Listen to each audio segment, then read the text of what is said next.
Today we are going to be taking a look at Twilight 2000 4th edition. Yes, we're going to be opening this up because this is a box set. So it's not just books, it's the box set. Check it out right there. And it's got, more than a little bit on the inside of that.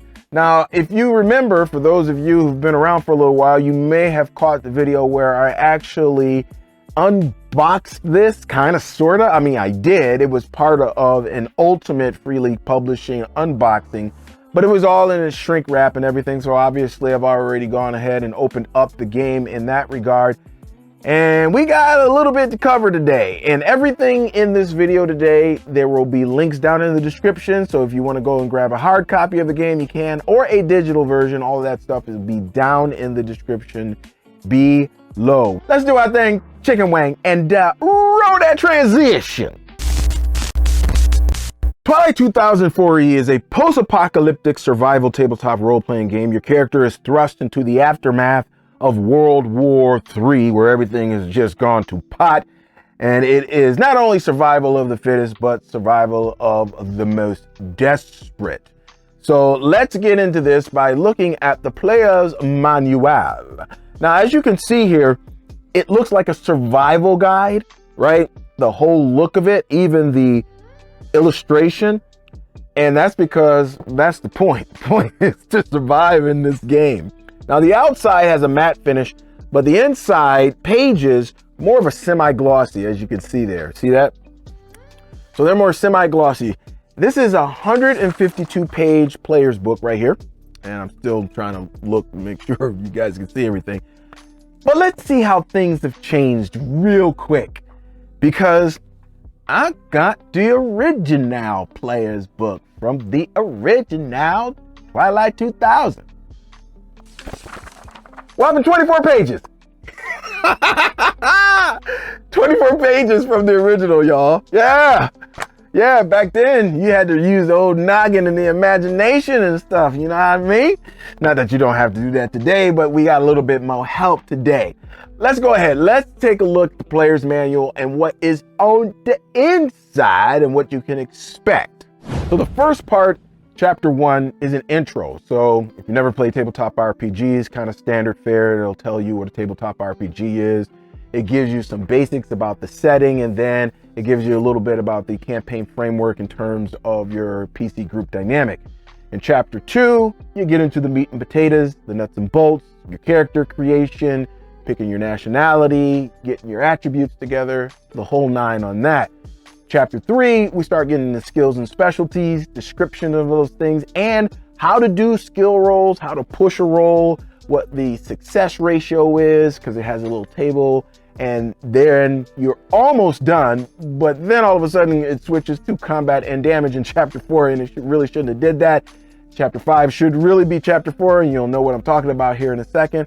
But it's over 35 pages for combat and damage. It is very involved when it comes to combat and damage. Obviously, you don't have to use everything that's in there. You can just kind of use some stuff if you want to keep it light. But if you want to get real jiggy with it, you can. It's got critical hit tables for every part of a person's bodies. Again, if you really want to get into it, you can get into that. And there's a lot involved there. Now, Chapter 5 is weapons and vehicles and gear, which are really, like I said, that should have been Chapter 4, because that kind of ends up your character creation. Then you can move on to combat and damage, which would kind of make more sense with a segued into it. But the game is done now, but that's just the way that I think. The last chapter, Chapter 6, is travel.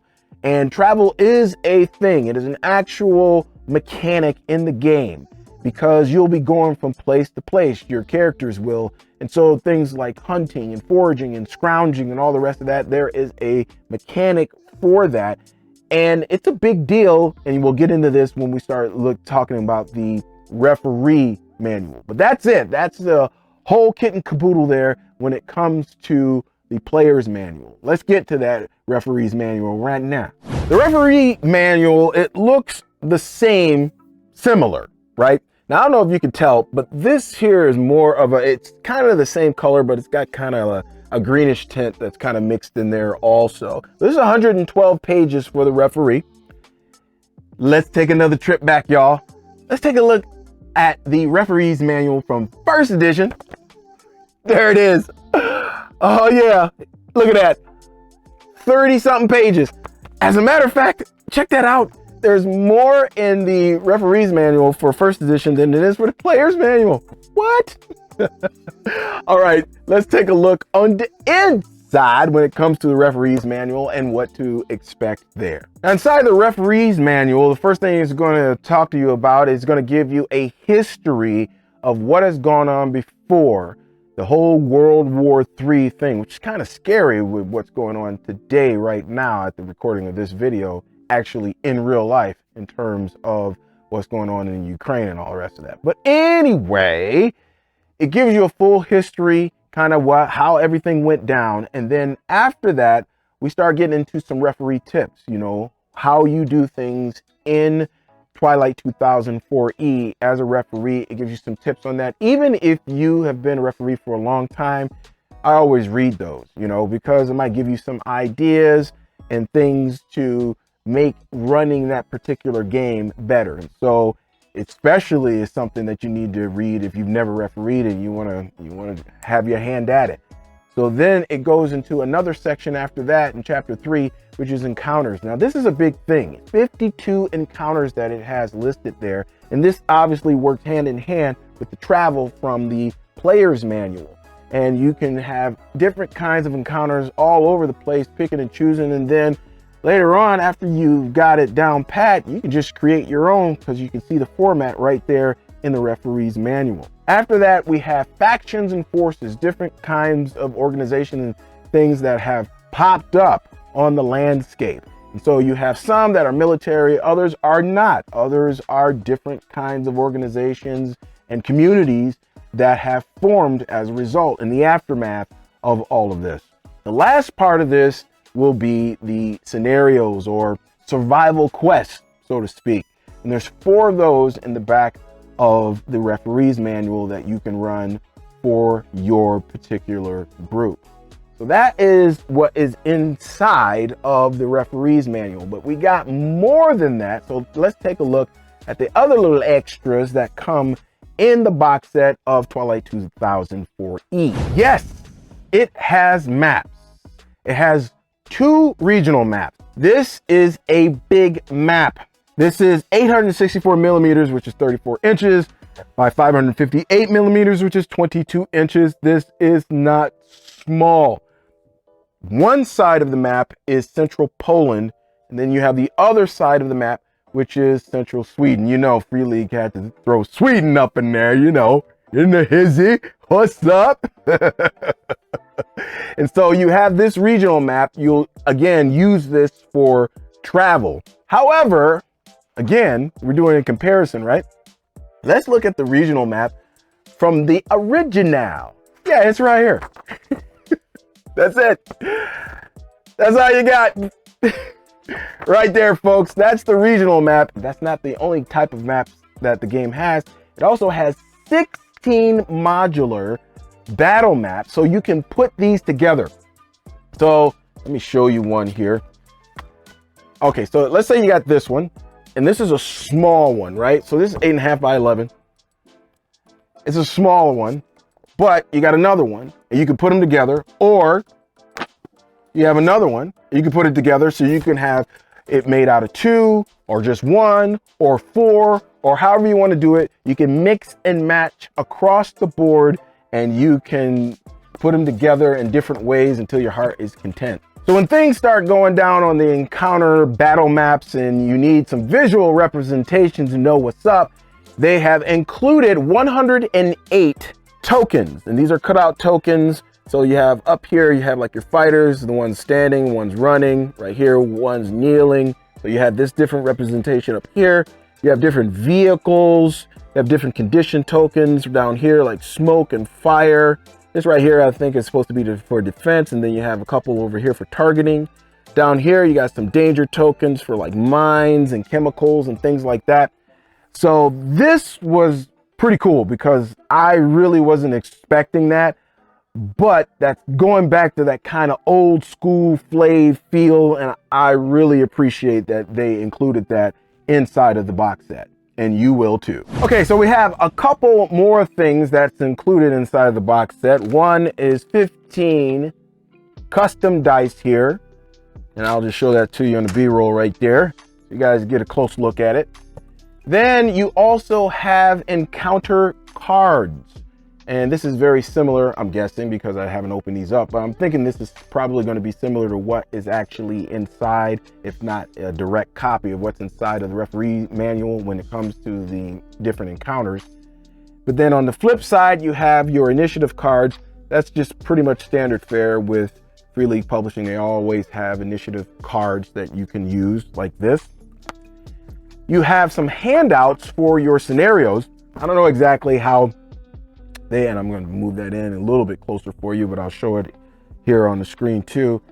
And yeah, these are, I'm not quite sure if it's like they're all separate for each sheet, or if this whole thing is one handout. Probably the whole thing is one handout. I'm just guessing there. And last but not least, you have some character sheets, 5 of them.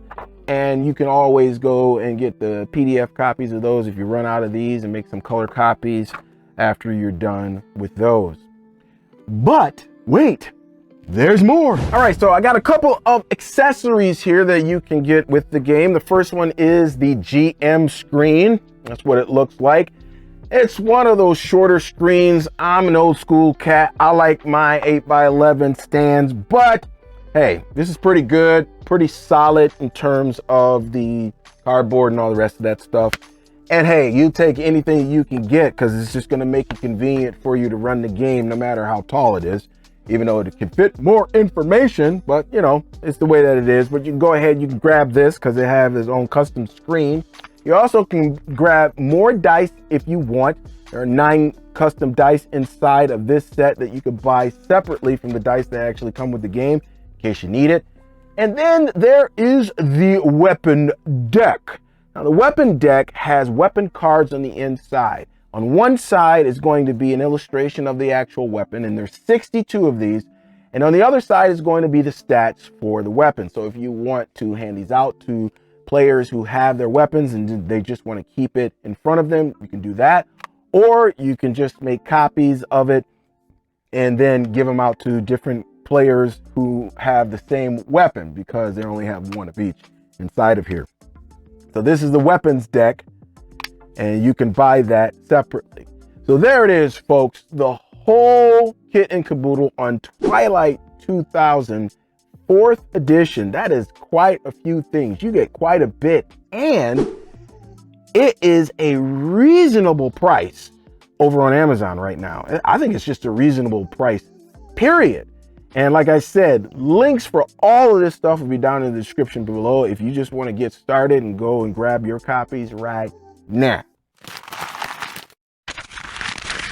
Now I have some more things to show you from the original, just to give you a comparison of the 4th edition Twilight 2000.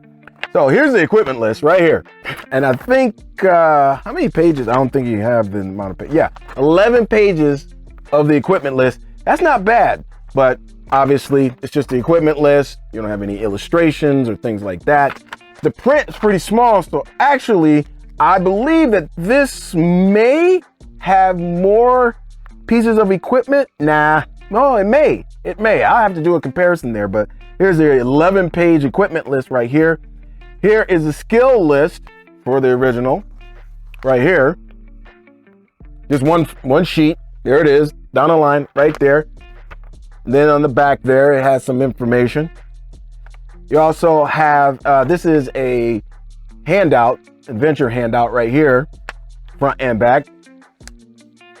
And then this right here was some of the charts, the referee charts, because you didn't have the GM screen. So here are the charts that you're going to need. You probably could have gone and made some copies of this stuff, but there's a lot of charts.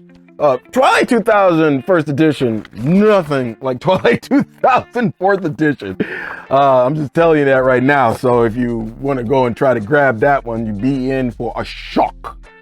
All right, so if you learned anything today, you got anything out of this video at all, then if you can do me a solid, can you please?